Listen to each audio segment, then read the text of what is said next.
السلام عليكم ورحمة الله وبركاته. إن الحمد لله نحمده ونستعينه ونستغفره ونعوذ بالله من شرور أنفسنا ومن سيئات أعمالنا. من يهده الله فلا مضل له ومن يضلل فلا هادي له. أشهد أن لا إله إلا الله وحده لا شريك له وأشهد أن محمدا عبده ورسوله. اللهم صل وسلم وبارك على محمد وعلى آله وأصحابه ومن تبعهم بإحسان إلى يوم الدين. أما بعد. Terima kasih Al-Fadhil Tuan Pengerusi Majlis, yang saya hormati ahli panel Datuk Dr. Zulkifli Al-Bakri yang baru meninggalkan kita sebentar tadi, Al-Fadhil Dr. Muhammad Fathullah Al-Haq bin Muhammad Asni, tuan-tuan guru, para alim ulama, hadirin hadirat yang dirahmati Allah sekalian. Pertamanya saya mengucapkan ribuan terima kasih kepada Jabatan Mufti Negeri Perlis kerana sudi menjemput saya untuk membentangkan tajuk fiqh ibadat ketika bencana alam. Saya kira tajuk ini adalah tajuk yang besar, dan jika nak dibentangkan dalam tempoh 30 minit itu agak kesuntukan masa. Namun begitu, saya kira sebenarnya kita tadi telah pun ada Datuk Dr. Zulkifli Al-Bakri yang sebenarnya saya banyak mengambil manfaat untuk pembentangan pada pagi ini, dan kalau dia boleh teruskan pun sebenarnya lebih baiklah. Saya hanya orang yang sangat kerdil sahaja untuk walau bagaimanapun saya ambil amanah ini untuk menyampaikan tajuk pada pagi ini. Hadirin hadirat yang dirahmati Allah sekalian, fiqh ibadat ketika bencana alam. Kita semua sedia maklum bahawasanya Malaysia antara negara yang bertuah kerana kita tidak termasuk dalam lingkaran negara yang mengalami bencana alam yang dalam skala yang besar dan serius, seperti gempa bumi, letusan gunung berapi, taufan yang teruk, yang dahsyat seperti mana yang berlaku di Taiwan dan sebagainya. Kebiasaannya bencana alam yang berlaku di Malaysia ni adalah dalam bentuk banjir, seperti mana yang berlaku di hujung Disember baru-baru ini yang melanda Lembah Kelang, beberapa kawasan di Selangor, di Pahang dan beberapa negeri lagi yang lain. Dan pada saya musibah ini seperti mana yang diterangkan oleh Datuk Dr. Zul sebentar tadi, ada banyak hikmah yang boleh kita ambil daripada musibah tersebut. Walau bagaimanapun kita perlu bersedia, dan tahap siap siaga kita itu bukan setakat merujuk kepada persediaan menghadapi bencana dalam bentuk aset bantuan, persediaan pasukan petugas untuk membantu mangsa-mangsa banjir dan sebagainya. Persediaan juga harus meliputi ilmu pengetahuan dari sudut sebagai seorang Muslim. Jika ditimpa bencana, apa yang perlu kita tahu sebagai seorang Muslim, apa cara bagaimana untuk kita melaksanakan ibadah kepada Allah Subhanahu wa taala ketika dalam situasi yang mendesak seperti bencana. Hadirin hadirat yang dirahmati Allah sekalian, syariat Islam ni, antara dinamik ataupun keunikan syariat Islam ini adalah ia dibina di atas asas taisir, memudahkan, tidak menyusahkan, memberi khabar gembira, tidak menjauhkan. Ini adalah asas yang syariat Islam ini dibina di atas ini. Sebab itu kita dapati Allah Subhanahu wa taala bila nak mensyariatkan sesuatu syariat kepada hambanya, Allah Ta'ala juga mengambil kira tahap kemampuan seseorang hambanya untuk nak melaksanakan tuntutan ibadah kepada Allah Subhanahu wa taala. Sebab itu kita dapati dalam Al-Quran Allah Azza wa Jal berfirman, la yukallifullahu nafsan illa us'aha. Allah Subhanahu wa taala tidak akan memberatkan kita, mentaklifkan kita, melainkan seseorang itu terdaya untuk nak melaksanakan tuntutan ibadah tersebut. Sebab itu kita dapati mesej yang sama juga dibawa oleh baginda sallallahu alaihi wasallam, seperti mana dalam sebuah hadis yang diriwayatkan oleh Abu Hurairah radhiyallahu an.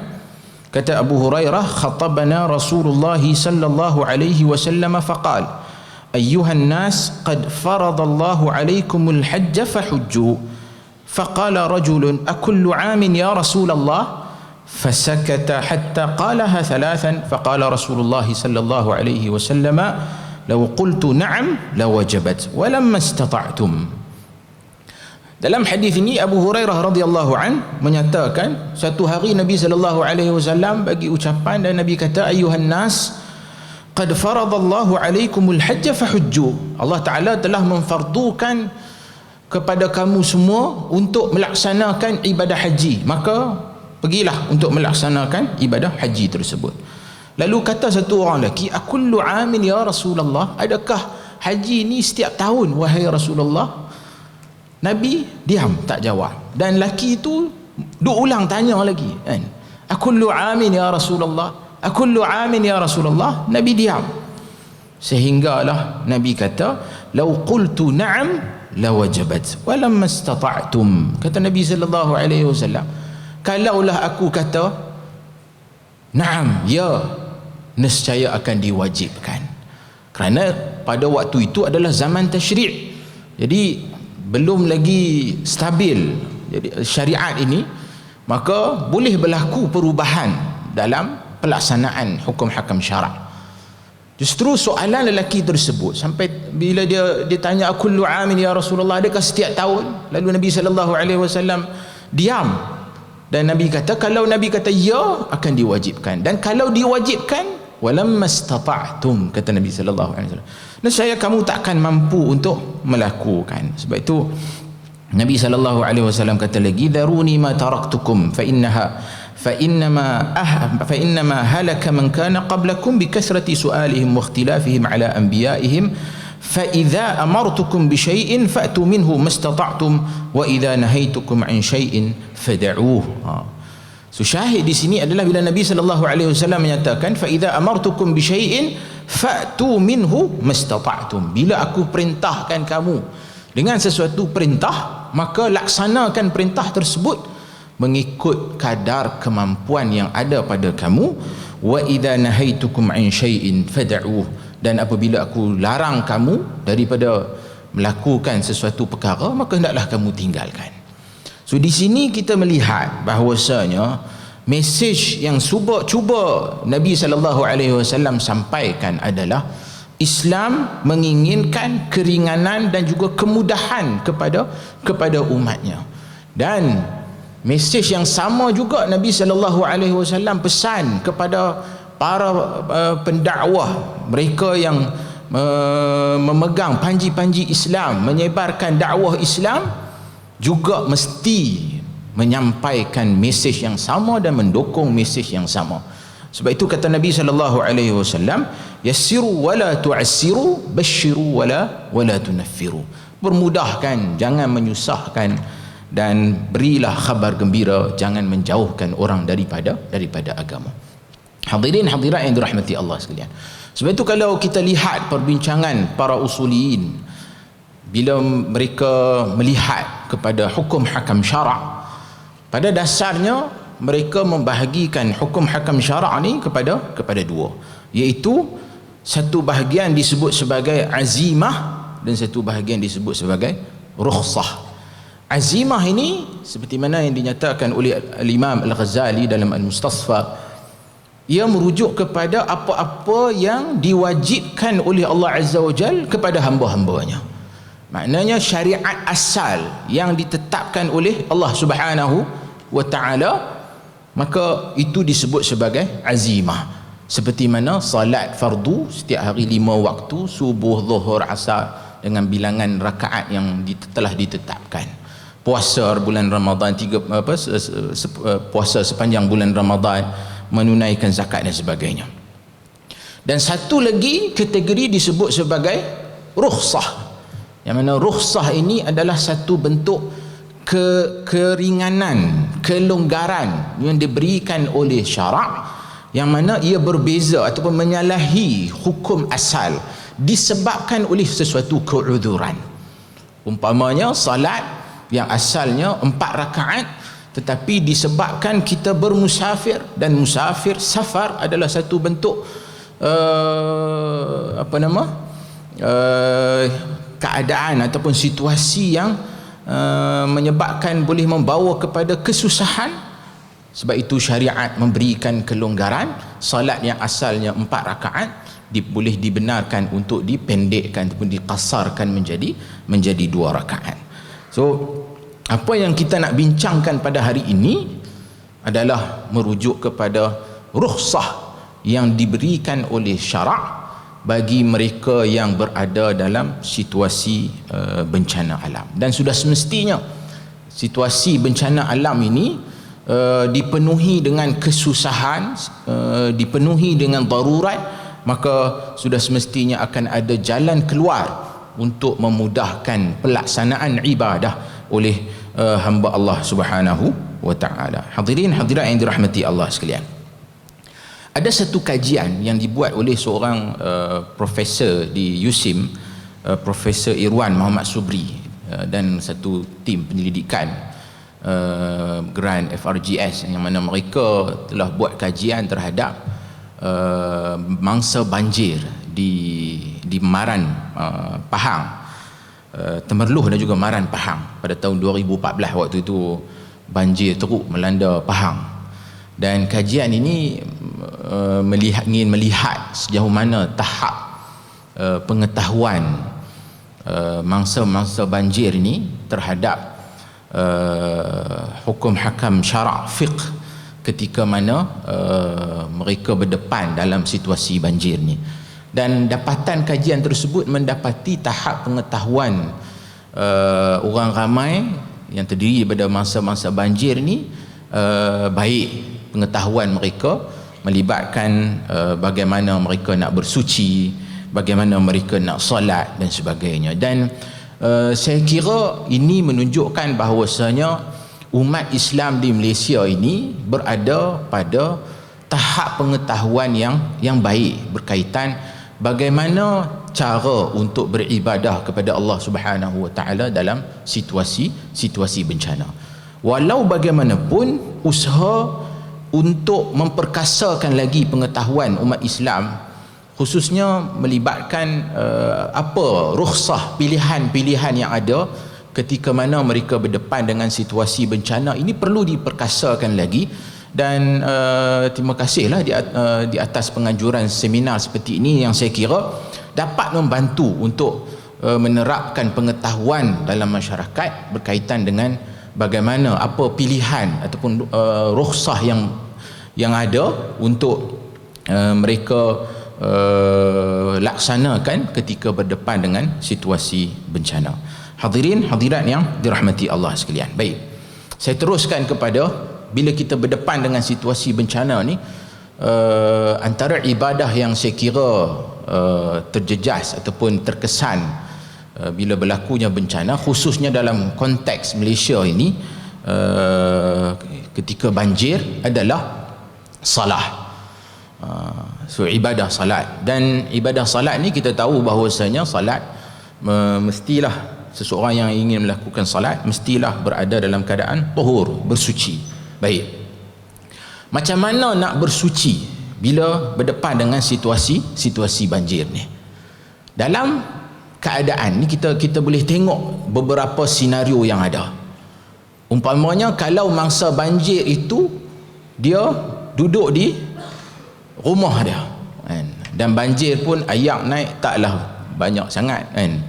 Taklah sampai tenggelam, jadi dia masih boleh berada di rumah. So kalau dalam situasi tersebut dia masih berada di rumah, dia boleh untuk kemudian dia tengok pula bekalan air masih ada kan, so maka dalam situasi tersebut dia bolehlah untuk berwuduk seperti mana biasa kan, disebabkan tidak ada sebab yang boleh untuk dia mengambil keringanan. Sebab kita tahu dalam fiqh taharah ni, nak bersuci ni dia ada dua situasi. Pertama, dalam keadaan kita hadas kecil, maka kita nak hilangkan hadas kecil ni kena berwuduk. Manakala untuk hadas besar kena mandi junub. Baik. So untuk apa rukhsah yang ada dalam berwuduk ni? Rukhsah yang ada kalau sekiranya seseorang itu tidak mampu untuk menggunakan air. Misalnya dia sakit dan sakit tersebut menyebabkan majoriti anggota wuduk dia dibalut dan tak dibenarkan oleh doktor untuk kena air, maka pilihan yang ada pada dia adalah untuk tayammum kan, untuk tayammum. Dan kalau kita lihat dalam konteks mangsa banjir, kalau di rumah dia memang dah ada bekalan air, paip masih ada, maka dia bolehlah berwuduk seperti mana biasa dan tidak perlulah untuk tayammum. Baik.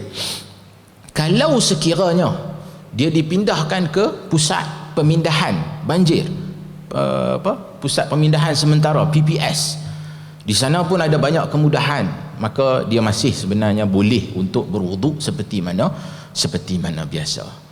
Cuma dalam satu situasi apabila dia terperangkap dalam rumah dan bekalan air tak ada, terputus bekalan air, paip, dan air yang ada dalam rumah tu hanya cukup untuk dia minum saja, dan dia pun tak tahu terperangkap dalam rumah ni boleh jadi di tingkat 2, dan boleh jadi dalam bumbung, dan boleh jadi di atas bumbung, seperti mana yang tuan-tuan dan puan-puan tengok mangsa banjir di Selangor baru-baru ni kan, ada yang terperangkap dalam bumbung rumah dan ada yang terperangkap di atas bumbung rumah. So dalam situasi tersebut mereka tidak ada bekalan air yang biasa digunakan untuk berwuduk, maka pilihan yang ada adalah air banjir. Boleh tak guna air banjir ini untuk berwuduk? Dalam hal ini kita lihat air banjir ini dia dalam jumlah yang banyak kan. So, dalam jumlah yang banyak, pada dasarnya dari segi fiqh ni, kalau air tersebut dalam jumlah yang banyak kan, dan dia masih lagi kekal dengan sifat-sifat air, cumanya dia bercampur dengan selut, tanah dan sebagainya, warna dia dah bertukar tetapi tak berbau busuk, maka air banjir ini pada dasarnya boleh digunakan untuk berwuduk. Jika sekiranya didapati waktu kita nak ambil tu, kita tengok bau dia pun dah berubah. Umpamanya baru-baru ni ada antara mangsa banjir tu, salah seorang kenalan lah di satu jabatan dengan saya di YTM Shah Alam, di kawasan Seri Muda tu. So di kawasan rumah dia tu berhampiran dengan loji kumbahan. Jadi bila loji kumbahan ni, air banjir tu warna dia dah lain, dia bukan warna yang kita kata macam dengan air sungai yang keruh tu, dah warna dia tu nak hitam-hitam sikit-sikit, dan bau dia pun dah busuk kan.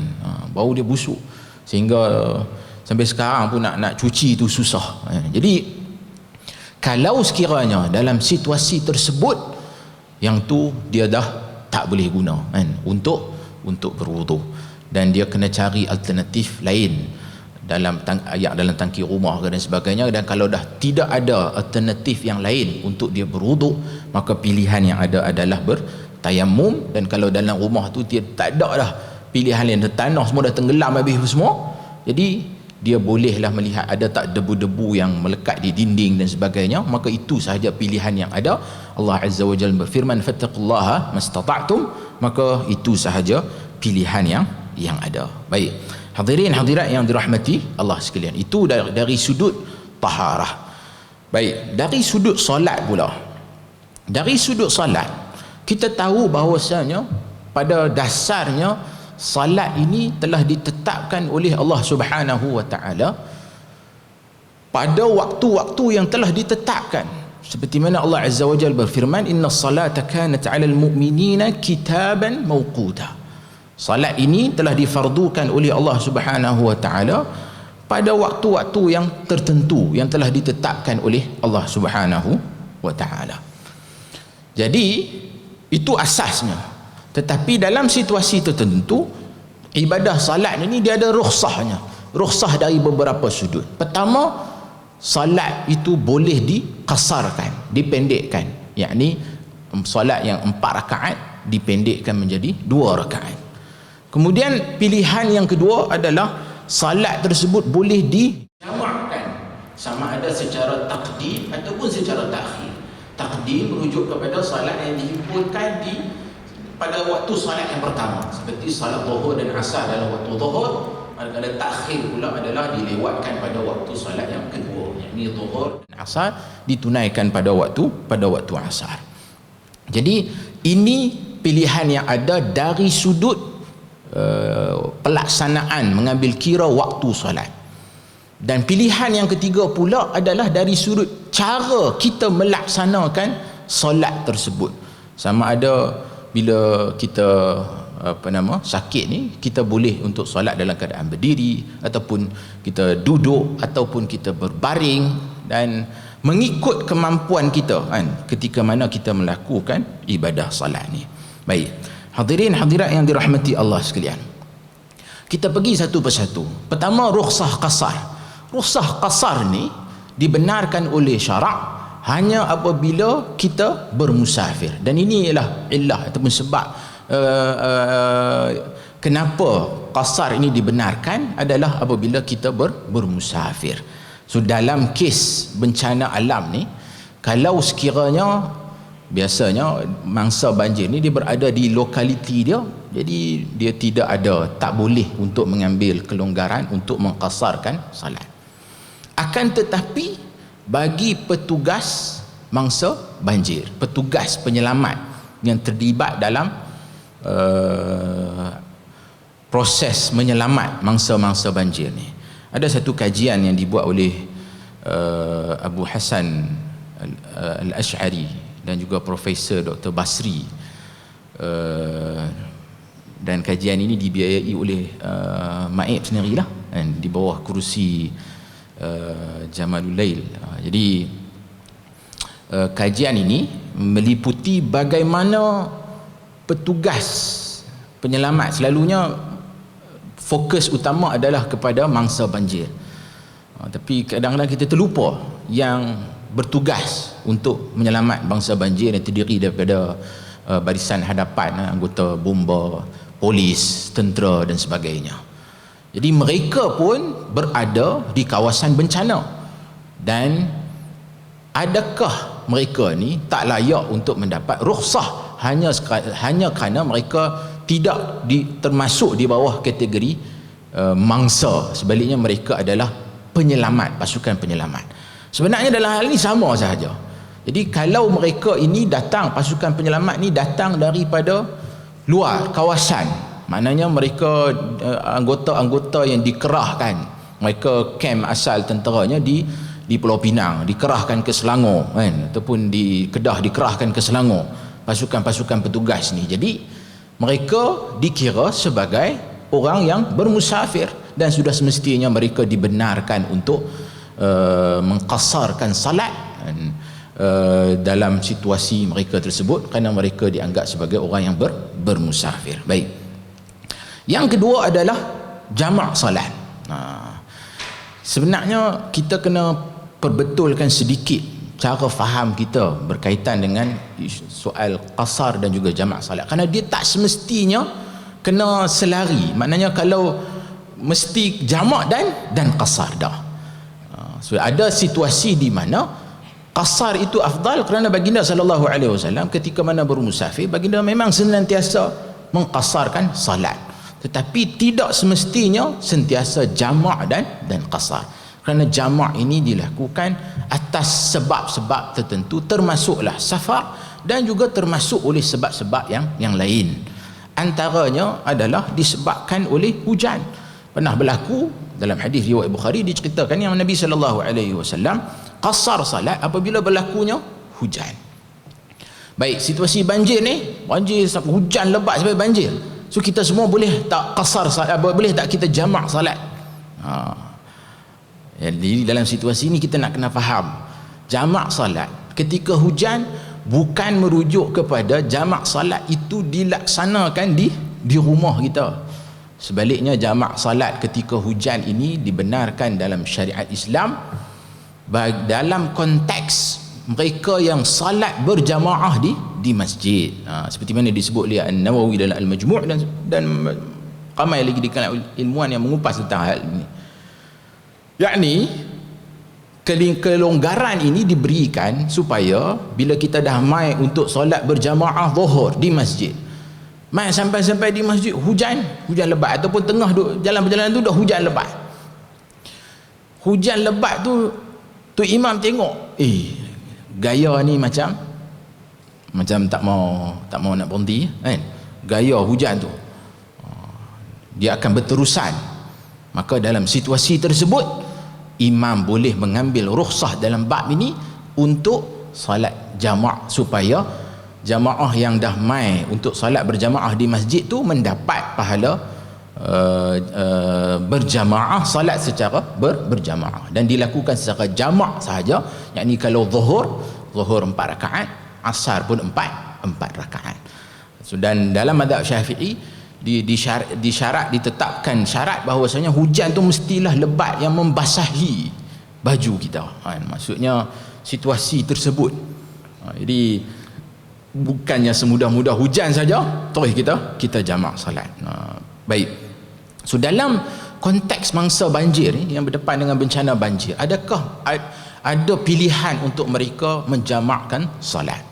Secara asasnya, kalau mereka dah terperangkap di rumah dan situasi banjir pula tak mendesak dan sebagainya, maka mereka sepatutnya solat seperti mana biasa pada setiap waktu tanpa jamak.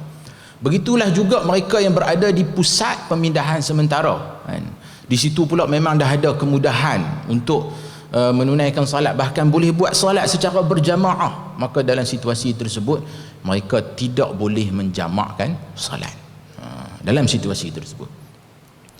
Tapi kalau sekiranya, ini ceritanya kalau dia terperangkap di rumah, kemudian dia nak ambil wuduk tadi pun payah, dia terpaksa guna bekalan air yang sedikit sahaja yang ada, kemudian dalam masa yang sama dia menanti pula pasukan orang nak mai menyelamat dah, sebab tadi dah kata ada satu bot nak mai. Jadi dia pun dalam situasi tersebut, kalau sagi dia naik bot, dia ngambil kira nak sampai ke tempat dia nak diselamatkan, dipindahkan, akan menyebabkan dia terlepas waktu solat. Ini ceritanya melibatkan maghrib dan isya umpamanya. So dalam situasi yang sebegitu, kalau dia melihat akan menyebabkan dia terlepas waktu solat, maka dia boleh untuk menjamakkan solat tersebut. Ataupun satu pilihan yang ada seperti mana yang disebut oleh An-Nawawi dalam Al-Majmu', iaitu jamak dalam bentuk suri sahaja, bukan jamak seperti mana yang kita faham. Jamak suri ini iaitu kita melewatkan waktu solat di akhir waktu pertama, kemudian solat pula di awal waktu solat yang kedua. Itu dipanggil sebagai jamak suri. Namun begitu, bagi pasukan penyelamat yang terlibat dalam operasi menyelamat, mereka ni sudah semestinya kadang-kala berdepan dalam situasi yang tidak dijangka, sebab cerita nak masuk dengan bot ke kawasan-kawasan yang dilanda banjir ni bukan satu benda yang mudah, kan? Orang yang pernah mengikuti operasi tersebut, mereka akan tahu sebenarnya banyak halangan yang terpaksa dihadapi, kan? Kenderaan-kenderaan yang tenggelam, kemudian ada besi lah, macam-macam. Dia bukan ceritanya boleh ambil bot redah masuk macam tu saja, dah. Dia tidak semudah itu.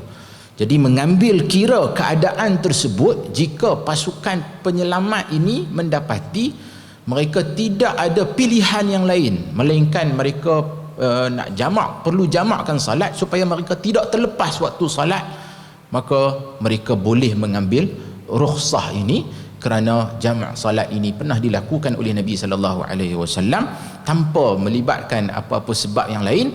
Dan bila ditanya, maka baginda menyifatkan ini adalah satu cara untuk nak memudahkan, meringankan beban yang dihadapi oleh umatnya, menunjukkan bahawasanya dalam situasi yang mendesak, dan perkara ini perlu dinilai sendirilah oleh pasukan penyelamat tersebut. Jika mereka dapati situasi itu mendesak untuk mereka masuk menyelamat dan sebagainya dan mengambil tempoh masa yang lama, maka itu adalah pilihan yang ada bagi mereka. Baik, hadirin hadirat yang dirahmati Allah sekalian. Jadi ini semua antara pilihan-pilihan yang ada dalam melaksanakan ibadah salat ketika bencana, sama ada dalam konteks mereka yang menjadi mangsa kepada bencana, ataupun dalam konteks mereka yang terlibat sebagai pasukan penyelamat. Jadi pilihan yang mereka ada dalam hal ini adalah sama ada mereka menjamakkan salat ataupun mengqasarkan salat. Jamak dan qasar itu hanya dalam konteks mereka yang dikira sebagai bermusafir, umpamanya seperti yang saya sebutkan tadi, pasukan penyelamat ini datang daripada luar, maka mereka boleh mengambil rukhsah tersebut dengan mengambil kira tempoh mereka berada di sana dan sebagainya. Jadi mereka dibenarkan untuk mengambil rukhsah tersebut. Jadi dari sudut mangsa banjir pula, kita kena ingat bahawasanya dalam situasi seperti inilah kita sebenar-benarnya sangatlah mengharapkan rahmat dan juga bantuan daripada Allah Subhanahu wa taala.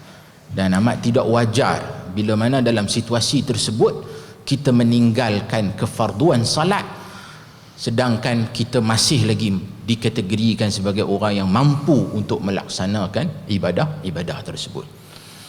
Saya pernah terbaca satu kajian yang dibuat di hospital, melibatkan ibadah solat bagi pesakit, dan kajian yang dibuat oleh beberapa orang doktor ini mendapati peratusan yang tinggi di kalangan pesakit Muslim yang berada di hospital, mereka tidak solat. Dan bila ditanya sebab kenapa, ramai yang menyatakan tidak sesuai, tidak tahu, dan pelbagai lagi alasan yang diberikan, menunjukkan kepada kita bahawasanya bukankah pada situasi kita ditimpa musibah itu kita sepatutnya lebih dekat dengan Allah Azza wa Jal, tetapi kita memilih untuk jauh daripada Allah Subhanahu wa taala. Dan mungkin ia disebabkan oleh kejahilan dan sebagainya, maka kita perlu belajar. Dan sebab itu saya tegaskan di awal tadi bahawasanya antara persediaan untuk kita berdepan dengan bencana ini adalah persediaan dari sudut ilmu. Yakni kita kena ada ilmu pengetahuan tentang bagaimana bila dalam keadaan terdesak, apa yang perlu kita lakukan, bagaimana cara untuk kita nak beribadah kepada Allah Subhanahu wa taala. Dan bagi para pendakwah duat yang menyampaikan ilmu kepada masyarakat, perlu mendukung prinsip yang dinyatakan oleh Nabi sallallahu alaihi wasallam, yassiru wala tu'assiru. Jadi kita kena bagi option, pilihan, pandangan fiqh yang memudahkan. Jangan bagi hak payah-payah kan. Jadi orang dah aksiden masuk hospital, tulang terkeluar, kita kata boleh tak pergi ambil semayang dulu sebab saya lagi nak balut. So jadi saya lagi bila dah nak balut, saya lagi kita sepatutnya balut dalam keadaan berwuduk. Jadi situasi tersebut sangat tidak sesuai. Kemudian bila dia sakit, khususnya melibatkan bedridden, yang orang yang dah terlantar di hospital, dia nak ambil wuduk pun tak boleh. Takkanlah nak harap ke nurse, nak panggil nurse pun banyak kerja lain lagi kan. Kemudian kena pula waktu-waktu COVID ni tak ada pelawat yang boleh duduk teman dia dan sebagainya. Jadi dia masuk bawah kategori tak boleh. Dia sendiri nak ambil wuduk pun tak boleh, masuk bawah kategori faqidu tahurain. Nak berwuduk tak boleh, tayamum pun tak boleh. Maka apa pilihan yang ada pada dia? Antara pandangan fiqh yang memudahkan dalam hal ini seperti mana yang difatwakan oleh ramai para ulama, antara Dr. Yusuf Qardawi dan sebagainya, dia hendaklah fattaqullaha mastata'tum, dia salatlah dalam situasi tersebut. Itu sahaja pilihan yang dia ada dan itu sahaja kemampuan yang dia ada, dan dia salat juga dalam situasi tersebut, dalam keadaan duduk ke, dalam keadaan baring ke dan sebagainya, walaupun tanpa wuduk, tanpa tayamum, salat tersebut dikira sah dan dia tidak perlu mengulang semula salat tersebut. Saya tak nafikan ada pandangan fiqh yang lain yang mengatakan dia perlu qada semula salat tersebut dan sebagainya, kerana mengambil kira solat itu wajib juga untuk dilaksanakan. Solat itu dilaksanakan li hurmatil waqt, menghormati waktu pada waktu itu, kerana itu waktu solat. Nanti bila dah sihat kena qada balik. Tapi kita kena ambil kira dalam situasi tersebut, kalau nanti dia nak qada pula dan solat tersebut membebankan dia dan sebagainya, maka kita sepatutnya bagi pilihan yang lebih memudahkannya, kan? So dalam situasi bencana ini pun, kalau sekiranya cara pula untuk dia nak tunaikan salat, kalau dia berada dalam rumah terperangkap atas bumbung, takkanlah nak salat seperti mana dia berada di bawah. So dia tengok keadaan, takkan atas bumbung tu macam mana dia nak rukuk, nak sujud. So pilihan yang ada adalah dia mungkin sesuai untuk salat dalam keadaan duduk, maka itulah pilihan yang ada. Jadi sebab itu hadirin hadirat yang dirahmati Allah sekalian, dalam syariat Islam ini banyak sebenarnya keringanan pilihan yang telah diberikan oleh Allah Subhanahu wa taala untuk memudahkan kita dalam melaksanakan ibadah kepada Allah Subhanahu wa taala. Apapun yang penting, kita berpegang dengan prinsip yang dinyatakan oleh Nabi sallallahu alaihi wasallam, idza amartukum bi amrin fa'tu minhu mastata'tum. Bila aku perintahkan kamu dengan satu perintah, maka laksanakan perintah tersebut mengikut kemampuan kita. Wa idza nahaitukum an apabila aku larang kamu dengan sesuatu larangan, maka fad'u, maka tinggalkanlah larangan tersebut. Hadirin hadirat yang dirahmati Allah sekalian, saya kira itu antara beberapa perkara yang dapat saya sampaikan pada pagi ini. Saya mohon maaf kalau sekiranya ada salah dan silap, dan saya juga terbuka kepada sebarang teguran ataupun kritikan terhadap pembentangan saya jika terdapat kesilapan, dan mudah-mudahan Allah Subhanahu wa taala merahmati kita semua. Terima kasih kepada pihak penganjur. Allahumma ja'alna minal ladzina yastami'una al-qawla fattabi'una ahsana. Aqulu qawli hadha wa astaghfirullah li wa lakum. Wassalamu alaikum warahmatullahi wabarakatuh.